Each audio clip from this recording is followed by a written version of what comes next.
Muy buenos días a todos los oyentes de nuestro canal de YouTube de la Iglesia Renacer Evangelista Internacional. Damos la bienvenida una vez más a este su programa Buenos días, Señor, este tiempo devocional que hacemos cada mañana para iniciar nuestros días meditando en la palabra de Dios que nos fortalece, que nos levanta, que nos alimenta, que nos llena de sabiduría, que nos llena de paz y que nos muestra el camino que debemos andar. Las mismas escrituras dicen: lámpara es a mis pies tu palabra y lumbrera a mi camino. Eso lo dice en el Salmo 119. Así que yo le invito a que usted hoy disponga su corazón para recibir otro día más una palabra que lo aliente, que lo levante y que lo alimente. Antes de continuar con nuestro estudio del día de hoy, quiero invitarles a que escuchen este audio hasta el final. Quiero invitarles también a que lo compartan con otras personas. Es algo que no quita mucho tiempo, simplemente darle clic en el botoncito de compartir.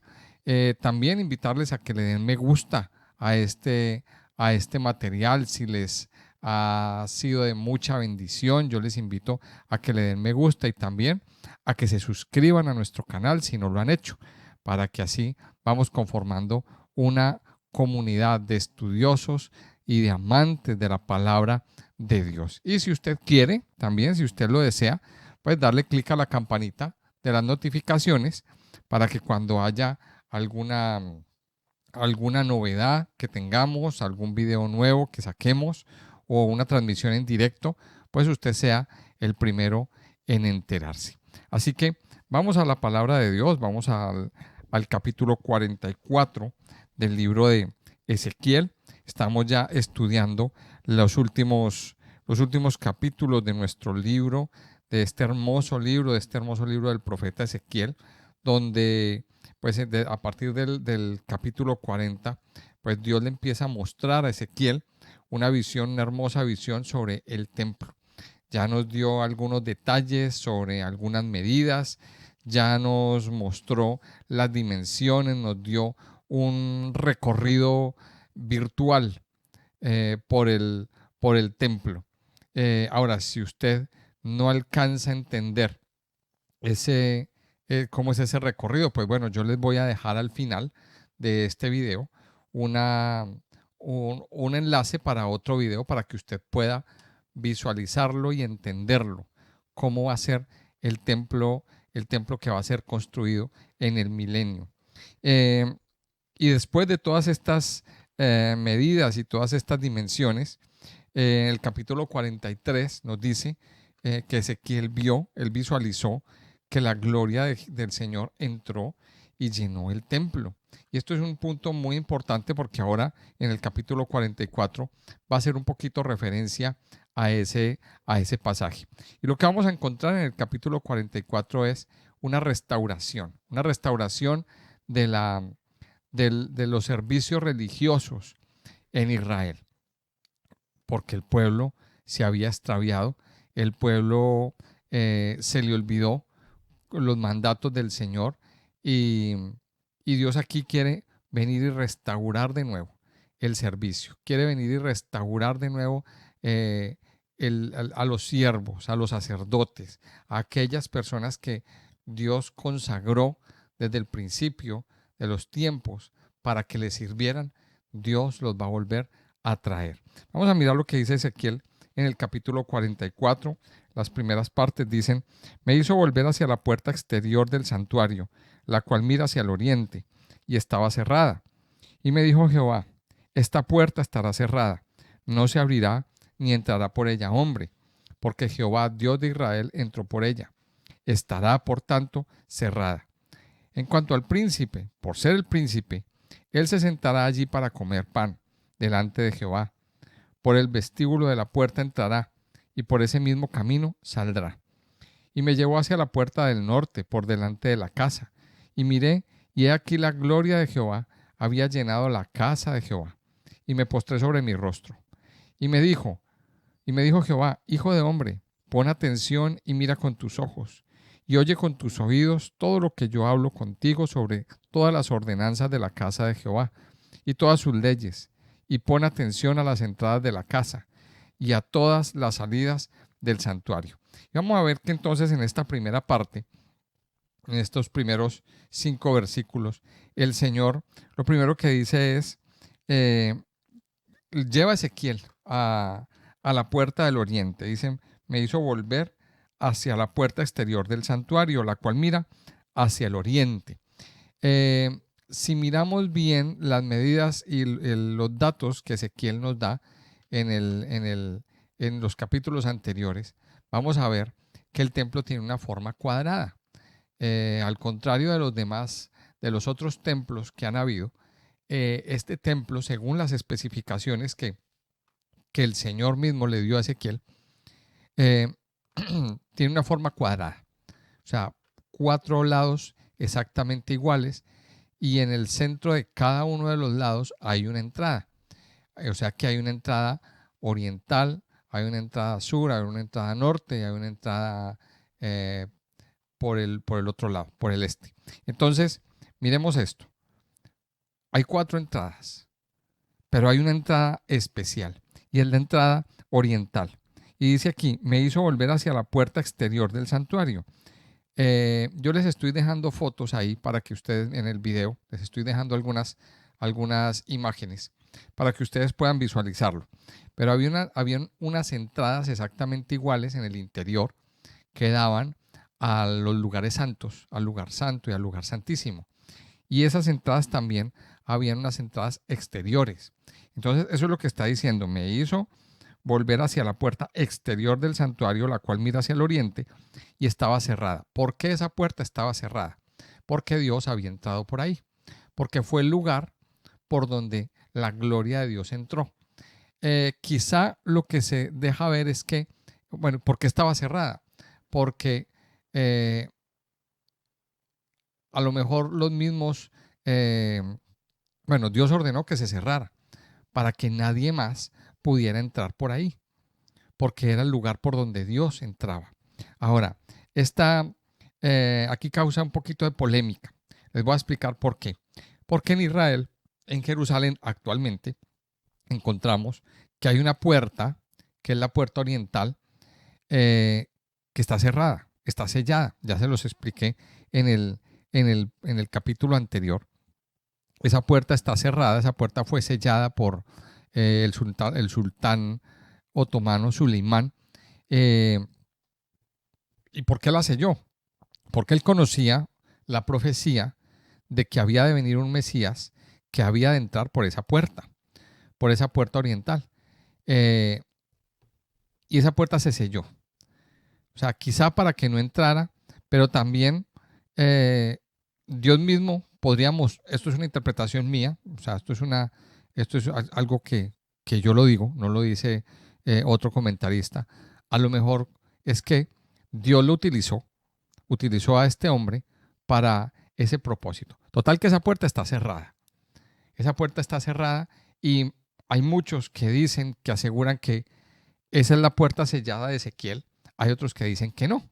Pero bueno, ya los estudios, pues más adelante el Señor nos mostrará, no lo sé.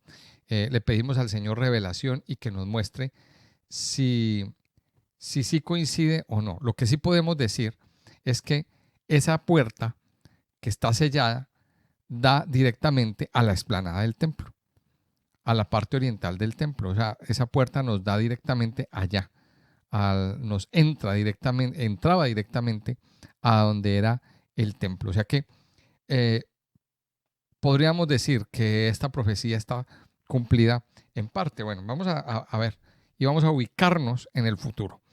En el futuro esa puerta va a estar sellada. ¿Por qué? Porque por ahí no va a entrar nadie más, sino Dios mismo. O sea, por ahí entró la santidad, entró la gloria de Dios. Pero aquí nos encontramos algo bien especial. Dice aquí en el versículo 2, esta puerta estará cerrada, no se abrirá, ni entrará por ella hombre, porque Jehová Dios de Israel entró por ella. Estará por tanto cerrada. ¿Por qué Dios dice que no entrará por ella hombre? Porque el hombre contamina, porque el hombre puede tener inmundicia, porque el hombre puede entrar de cualquier manera. Y esto es muy parecido a lo que Dios le dijo a Moisés cuando se encontró con él. Quita las sandalias de tus pies, porque el lugar que pisas es tierra santa. Dice que no entrara por ella hombre. Ahora, esa puerta tenía como una entrada auxiliar por un lado, lo llaman el vestíbulo. Dice el versículo 3, en cuanto al príncipe, por ser el príncipe, él se sentará allí para comer pan delante de Jehová, y por el vestíbulo de la puerta entrará, y por ese mismo camino saldrá. O sea, el vestíbulo no es la puerta, es un lugar, es un lugar al lado de la puerta, que es una entrada pequeña, y por ahí entrará. Ahora, ¿quién es este príncipe? Este príncipe que nos dice aquí, hay muchos comentaristas también que nos dicen que no corresponde al Mesías. Es un príncipe, es un gobernante, posiblemente del linaje de David, descendiente de David, que tenía acceso al templo. Y dice que ese príncipe podrá sentarse allí para comer pan delante de Jehová. Ahora miremos lo importante. Según lo que nos marca y lo que nos va a decir ahora más adelante el pasaje, no se podía entrar al templo de cualquier manera. No se podía entrar al templo de cualquier manera. Tenía que haber unas condiciones eh, de santidad, tenían que haber unas condiciones morales que debía cumplir la persona que iba a entrar al templo. O sea que este príncipe tenía que ser un príncipe o una persona, un gobernante que estuviera en comunión con Dios, que tuviera temor de Dios en su corazón, que viviera en santidad. Y entonces aquí vamos a aprender una lección. Mire, hoy en día la mayoría de los gobernantes ni tienen comunión con Dios, ni tienen santidad, ni tienen idea de lo que es tener a Dios en su vida. La mayoría de los gobernantes viven una vida totalmente alejada de Dios, se dejan llevar por su egocentrismo, por sus ansias de poder, por sus ansias de dinero y no gobiernan para el pueblo. No tienen en su corazón el cuidar de un pueblo, el cuidar de una nación o el pueblo que esté a cargo. La mayoría de los que entran al gobierno entran porque lo que quieren es ganar dinero y tener poder y tener fama. Entonces, este tipo de gobernantes no entrará a la casa de Dios. Para entrar a la casa de Dios se necesita tener temor de Dios. Se necesita tener sumisión. Y eso es lo que anhela nuestro corazón. Que los príncipes, que los gobernantes de este mundo, en algún momento de su vida se arrepientan de todas sus prevaricaciones, de todas sus idolatrías, de todas sus corrupciones y de todas esas cosas tan corruptas y tan oscuras que tienen en su corazón y en su vida. Que se arrepientan y busquen a Dios. Ese es nuestro anhelo. Y yo sé que algún día estos gobernantes podrán entrar. Entonces aquí nos muestra esto. Dice el versículo 4, me llevó hacia la puerta del norte, por delante de la casa, y miré y aquí la gloria de Jehová había llenado la casa de Jehová, y me postré sobre mi rostro. O sea, una vez más aquí vemos la confirmación de que la gloria de Dios entró, de que ya no se va a ir más. Y otra de las cosas que nos muestra la puerta cerrada es un símbolo de que la gloria de Dios ya no se va a ir, ya no va a abandonar el templo. Mira esto qué impactante, mis amados, lo que nos encontramos aquí. La gloria de Jehová había llenado la casa de Jehová. Y dice, y me postré sobre mi rostro. Aquí viene lo más impresionante que nosotros podamos tener. ¿Usted qué hace delante de la gloria de Dios? ¿Qué podemos hacer cuando la gloria de Dios inunda nuestra vida? Postrarnos delante del Padre, postrarnos delante de Dios. Y ese hecho de postrarse delante del rostro, sobre mi rostro, ahí nos está diciendo en ese versículo 4 que Ezequiel adoró. Cuando vio eso, adoró al Padre, adoró al Rey de Reyes, postró su cuerpo, postró su corazón, quebrantó toda su vida. Y eso es lo que nosotros tenemos que hacer, adorar al Padre. La gloria de Dios un día va a llenar nuestras vidas. Un día va a llenar, la vamos a ver con nuestros ojos. Y el versículo 5 nos dice, y me dijo Jehová, hijo de hombre, pon atención, mira con tus ojos y oye con tus oídos todo lo que yo hablo contigo sobre todas las ordenanzas de la casa de Jehová y todas sus leyes, y pon atención a las entradas de la casa y a todas las salidas del santuario. Mire esto, esta es una palabra bien especial. Pon atención, abre tus ojos, mira con tus ojos y oye con tus oídos todo lo que yo hablo. O sea, ¿qué es lo que le está diciendo Dios a Ezequiel? Abra los ojos, abra sus oídos, pon atención. Y esto es una de las cosas de las que muchos creyentes hoy están careciendo. Andan en una distracción, en una ceguera espiritual, en una sordera espiritual. Andan totalmente distraídos por la vida. Y hoy Dios nos está diciendo, le está diciendo a Ezequiel, Ezequiel, mira con tus ojos, oye con tus oídos, pon atención, está atento a las ordenanzas de la casa de Jehová, de las leyes, pon atención a las entradas de la casa y a las salidas del santuario, preste atención. Amado Hijo de Dios, hoy Dios te está diciendo a ti, nos está diciendo a nosotros, que es tiempo de prestar atención. Es tiempo de dejar toda distracción. Y entonces aquí es donde nosotros tenemos que detectar qué cosas se han convertido en una distracción para nuestras vidas. El enemigo está buscando que nosotros nos distraigamos.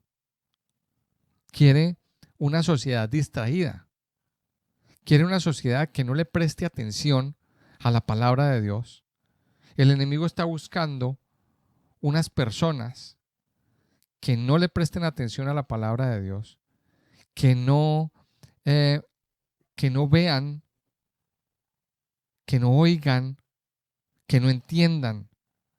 Eso es lo que el enemigo está buscando. Ahora yo me pregunto, ¿es usted una de esas personas que está distraída horas y horas y horas con el móvil?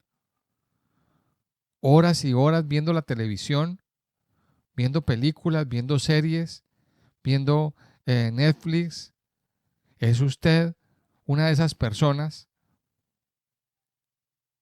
que le dedica horas y horas y horas a otras cosas, a jugar a los videojuegos, a escuchar música en streaming, música que no edifica? Mire, ¿qué es lo que Dios nos está diciendo hoy? Que por favor pongamos atención a las leyes, a las palabras de Dios. Por eso es necesario que usted, una vez más yo doy este consejo, bájele de tiempo a todas esas distracciones, evalúe, haga una evaluación de cuánto tiempo le invierte usted a las redes sociales, a la televisión, a ver cosas que no edifican. Pare, apague el televisor, por lo menos una hora. Apártese de su móvil y lea la palabra, sobre todo antes de ir a dormir. El enemigo quiere una generación distraída.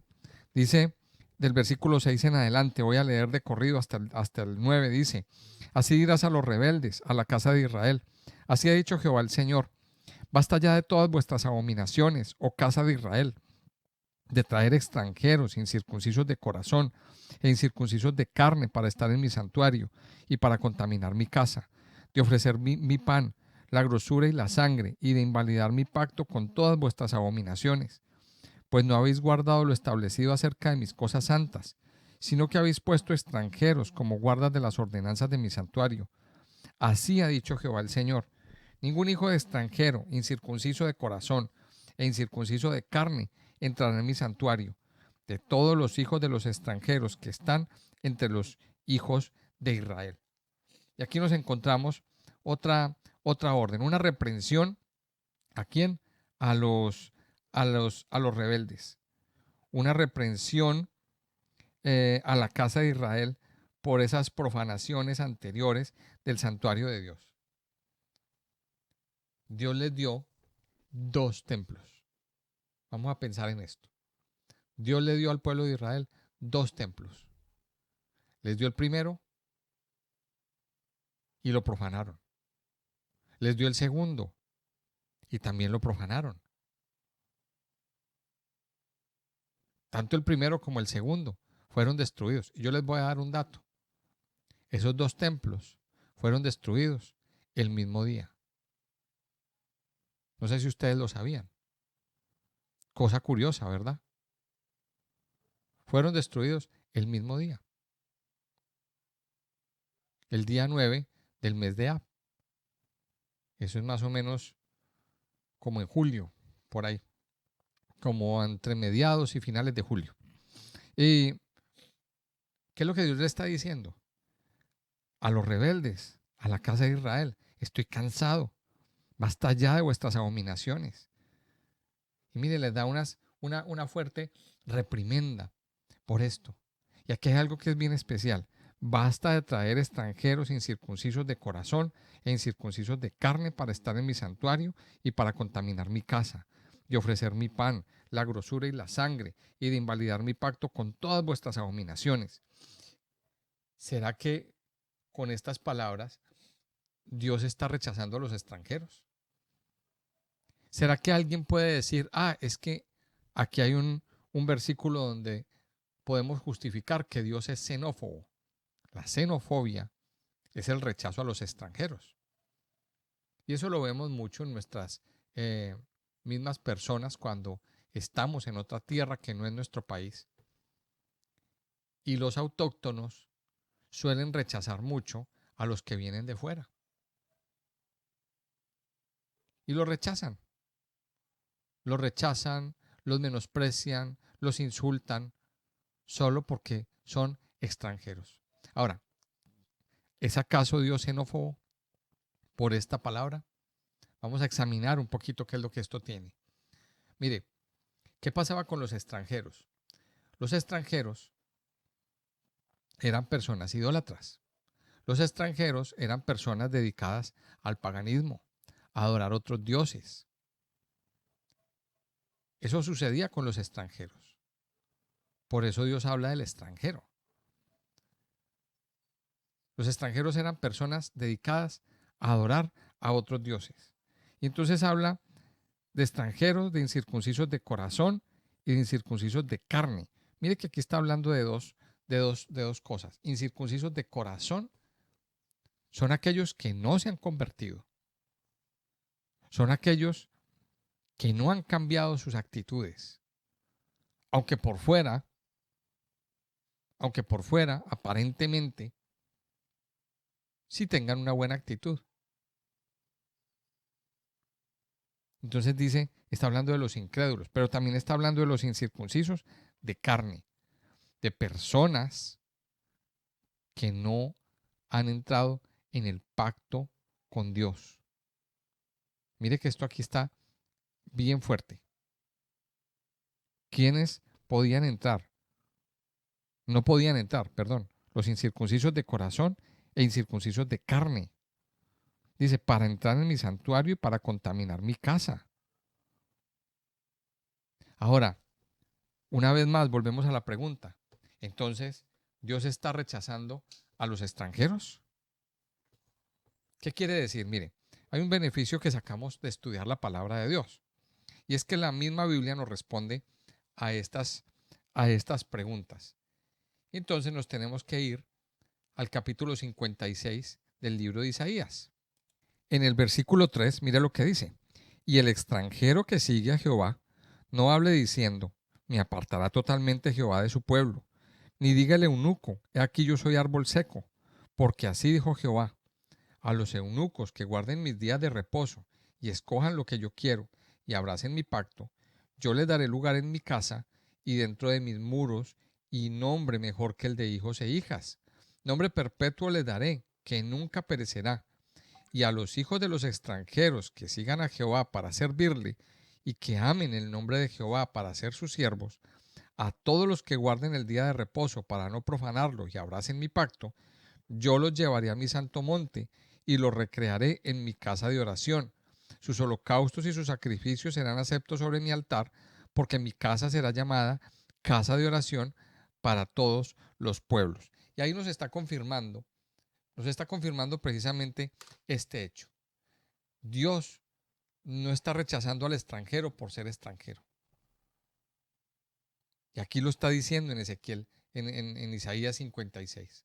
Al extranjero que abrace mi pacto, al extranjero que me siga, al extranjero que tenga temor de Dios.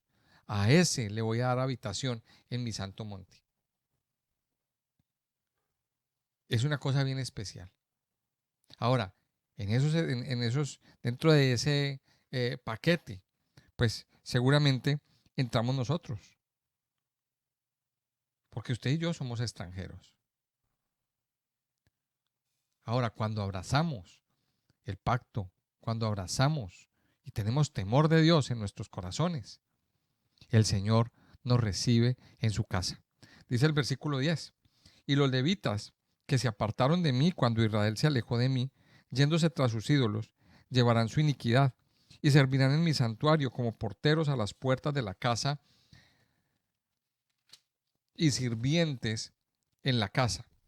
Ellos matarán el holocausto y la víctima para el pueblo y estarán ante él para servirle, por cuanto les sirvieron delante de sus ídolos y fueron a la casa de Israel por tropezadero de maldad.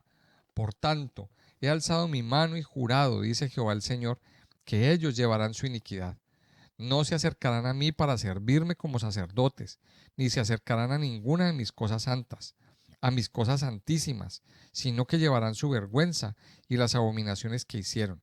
Les pondré pues por guardas encargados de la custodia de la casa, para todo el servicio de ella y para todo lo que en ella haya de hacerse. Y aquí nos habla de esos levitas que se apartaron eh, cuando Israel se alejó de Dios. ¿Qué pasó? Vamos a entrar en contexto una vez más. Mire, habían un grupo de levitas, bueno, toda la parte sacerdotal, la parte religiosa, estaba en Jerusalén. Estaba en todo Israel. Pero cuando el reino de Israel, cuando Israel se divide en dos, hubo 10 tribus que quedaron aparte y otras 2 tribus que quedaron aparte. El reino se dividió. 10 tribus por un lado y 10 tribus por otra. Esas 10 tribus, que son llamadas el reino del norte o el reino de Israel, fueron comandadas por un hombre llamado Jeroboam. Él fue el primer rey del reino de Israel, del reino dividido de Israel. ¿Qué pasó con Jeroboam? Pues que Jeroboam se inventó una religión.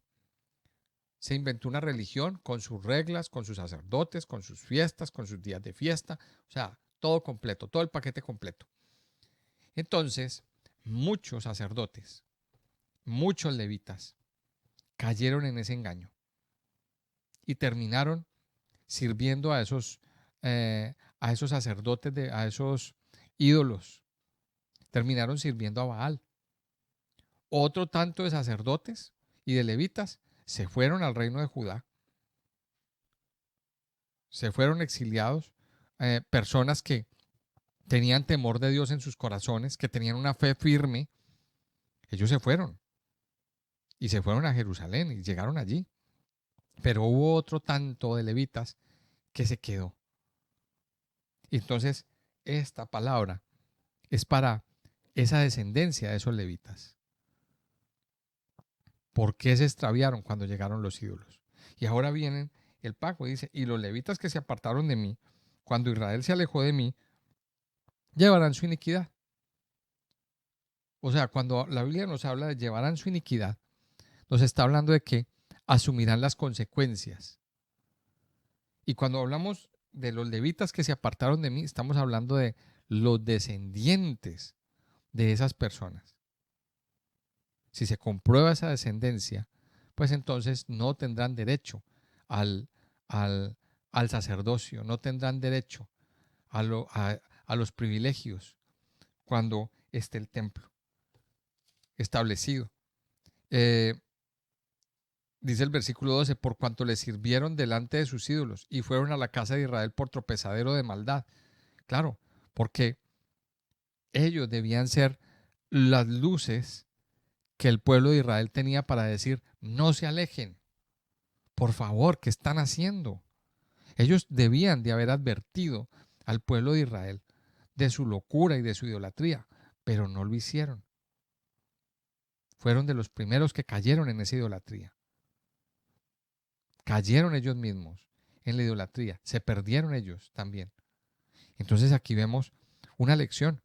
¿Y qué lección podemos sacar de esto? Mire, y es que no se puede servir a Dios de cualquier manera. Amado hijo de Dios, si usted que me está escuchando sirve en la iglesia, sirve en la casa de Dios, cuídese, cuídese, cuide su vida. No se le puede servir a dos señores a la vez. Porque mire las consecuencias que vienen. Mire las consecuencias que vienen. Y esta lección, esto nos está dando esta lección. Dice el versículo 15, mas los sacerdotes, levitas, hijos de Sadoc, que guardaron el ordenamiento del santuario cuando los hijos de Israel se apartaron de mí, ellos se acercarán para ministrar ante mí y delante de mí estarán para ofrecerme la grosura y la sangre, dice Jehová el Señor. Ellos entrarán en mi santuario y se acercarán a mi mesa para servirme y guardarán mis ordenanzas. Pero también hubo unos sacerdotes que hicieron las cosas bien.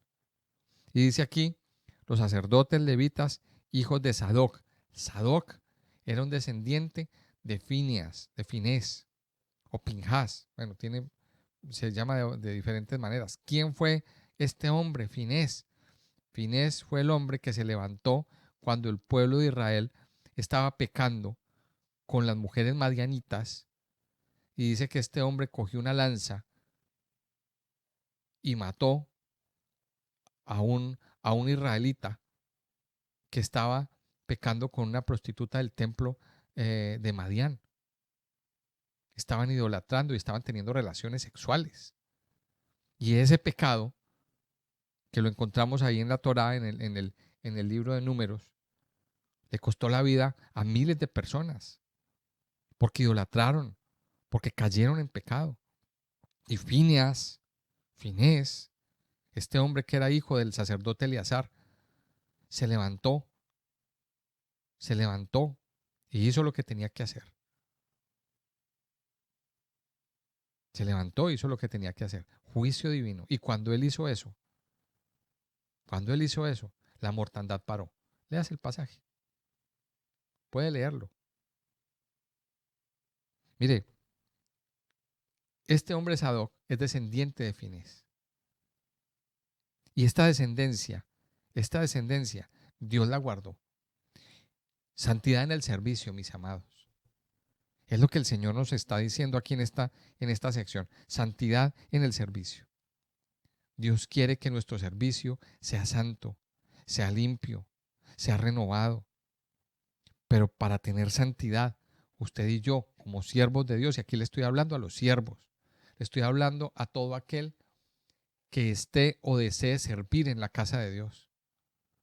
No se puede servir de cualquier manera. No se puede servir estando en pecado. No se puede servir de cualquier forma.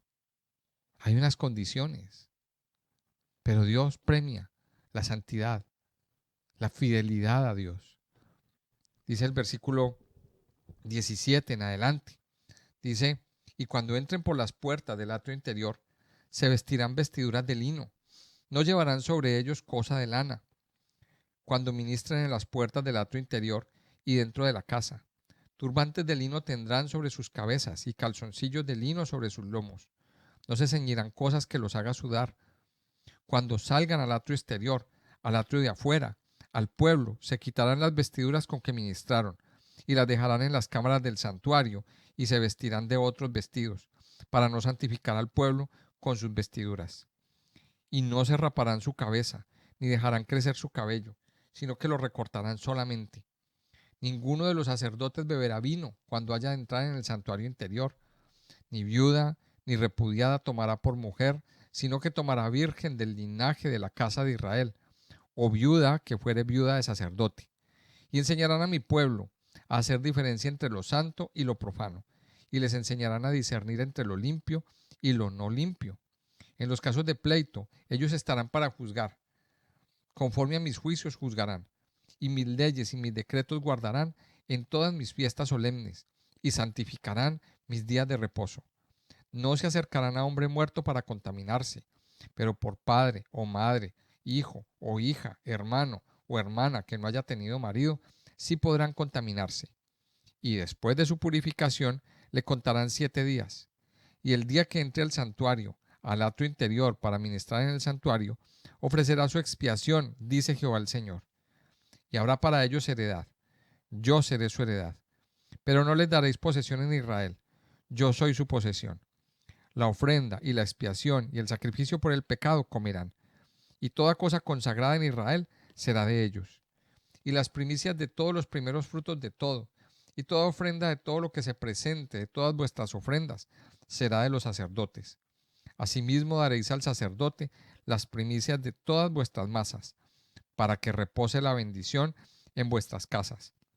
Ninguna cosa mortecina, ni desgarrada, así de aves como de animales, comerán los sacerdotes. Y aquí nos está hablando de algunas otras ordenanzas para, para el sacerdocio. En general, ¿de qué nos habla esto? Dios nos está hablando de la restauración del culto sacerdotal. Y cuando leemos esto, parece que estuviéramos leyendo alguna porción de Levítico. Es exactamente igual. Entonces, ¿qué concluimos? Mire, concluimos de que, primero, Dios no estaba equivocado cuando dictó las leyes en el libro de Levítico. Para nada, Dios no estaba equivocado. Dios simplemente nos dio esas leyes, le dio esas leyes a los sacerdotes. ¿Y qué sucede? Que aquí el Señor no nos está diciendo algo diferente. El Señor le está dando a los sacerdotes las mismas leyes que ellos invalidaron, que ellos no cumplieron, que ellos dejaron de hacer. Aquí Dios les está diciendo,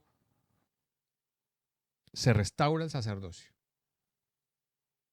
O sea, lo que nos deja este pasaje es que Dios nunca ha invalidado ni nunca va a invalidar las leyes de la Torá, ni las leyes del sacerdocio. Hay unas leyes sencillas y aquí nos dicen varias cosas. Nos habla de la santidad, dice que vestirán vestiduras de lino. El lino significa santidad. Pero me llama la atención que van a llevar turbantes de lino sobre sus cabezas y calzoncillos de lino sobre sus lomos. ¿Qué tiene que ver esto? Mire, dos cosas muy sencillas. Turbantes sobre sus cabezas. Y eso nos habla de la santidad de la mente. Santidad de la mente. Recuerde que todo pecado, toda acción comienza con la mente. Y esto es un punto que es muy importante entenderlo. Santidad mental. Amado siervo de Dios, cuide lo que piensa. Y cuando le llegue un pensamiento inmundo, un pensamiento que no glorifica al Señor, un pensamiento negativo también, pensamientos de ira o de hacerle daño a alguien, usted mismo puede sacarlo de su mente. Usted mismo puede hacer la terapia. Y en voz alta usted dice, puede decir, expulso ese pensamiento de mi vida. Renuncio a ese pensamiento, renuncio a esa idea. Pero también aquí nos habla de calzoncillos de lino sobre sus lomos. Calzoncillos de lino. Y esto es cuidar el área sexual. Es el cuidado del área sexual. Una de las partes en las que los siervos de Dios suelen caer más a menudo es en su área sexual. Y ahí nos da otras instrucciones, le da otras instrucciones a los sacerdotes. Pero recalco el versículo 23 y ya con esta quiero terminar. Cuando el sacerdote se santifica, cuando el sacerdote se concientiza de su trabajo y de lo que debe hacer delante de Dios, dice, y enseñarán a mi pueblo a hacer diferencia entre lo santo y lo profano, y les enseñarán a discernir entre lo limpio y lo no limpio. Por eso Dios le dice al sacerdote que se cuide. Por eso Dios le dice al sacerdote que debe vivir una vida diferente. Ahora, llevemos esto, traigamos esto a aquellos que le servimos al Señor. Los siervos de Dios tenemos que cuidarnos. Tenemos que cuidarnos de muchas cosas que nos contaminan. Los siervos de Dios pagamos un precio alto porque ya no podemos tener cualquier clase de amistad. Ya nos tenemos que cuidar de los lugares a donde frecuentamos, de los lugares a donde vamos. Los siervos de Dios, que son jóvenes, que están en edad de casarse, tienen que cuidarse con quién se casan. Y aquí lo está diciendo. Ni viuda ni repudiada tomará por mujer. Tiene que cuidar su vida sentimental y su vida sexual. Incluso si vamos a Levítico, nos vamos a encontrar que Dios le advierte a los levitas y a los sacerdotes y les da una instrucción específica de lo que tienen que comer. No pueden comer cualquier clase de comida. Es muy tenaz. Dios restaura el sacerdocio aquí en este capítulo 44. ¿Por qué? Porque Dios quiere que se le adore. Que en el milenio haya una adoración limpia. Que en el milenio, en ese tiempo, haya una adoración no contaminada, de corazones limpios, sin rebeldías. Ahora, ¿por qué no empezamos desde ahora? Esa es la gran pregunta. ¿Por qué no empezar desde ahora? Lo que hacemos ahora es un ensayo de lo que va a ser el milenio. Santifíquese. Limpie su vida. Limpie su mente. Trate de darle un servicio santo y limpio al Señor en su vida. Padre Santo y Poderoso, te damos muchas gracias en esta mañana. Gracias por darnos, Señor, esta oportunidad de venir delante de ti, de adorarte, de servirte, de bendecirte, Señor. Padre, delante de tu presencia y con humildad, entramos y nos postramos delante de tu gloria, Señor. Te pedimos que abran nuestros ojos, que abran nuestros oídos, que permitas que nuestro entendimiento se active para ver, para oír, para entender las cosas que tú quieres, Señor, que nos das a través de tu palabra. Padre, yo te pido que hoy tú santifiques nuestras vidas, Señor. Hoy tus siervos se presentan delante de ti para pedirte, mi Señor, que limpies nuestras manos, que limpies nuestro corazón, que limpies todo nuestro ser. Nuestra vida hoy, Señor, se presenta delante de tu altar, porque solamente en ti, Señor, hay santidad y hay sanidad. Hoy renunciamos, Señor, a toda rebeldía, a toda desobediencia. Te pedimos, Padre, que nos limpies de todo aquello que no nos edifica, de todo aquello, Señor, que no nos, que no te glorifica a ti, Señor. Te pedimos que hoy, Padre, nos ayudes a servirte de una manera limpia, de una manera santa, de una manera correcta, amado Señor. Padre Santo y poderoso, yo te alabo, yo te bendigo, Señor, y me consagro a ti, en el nombre precioso y poderoso de Cristo Jesús. Amén y amén.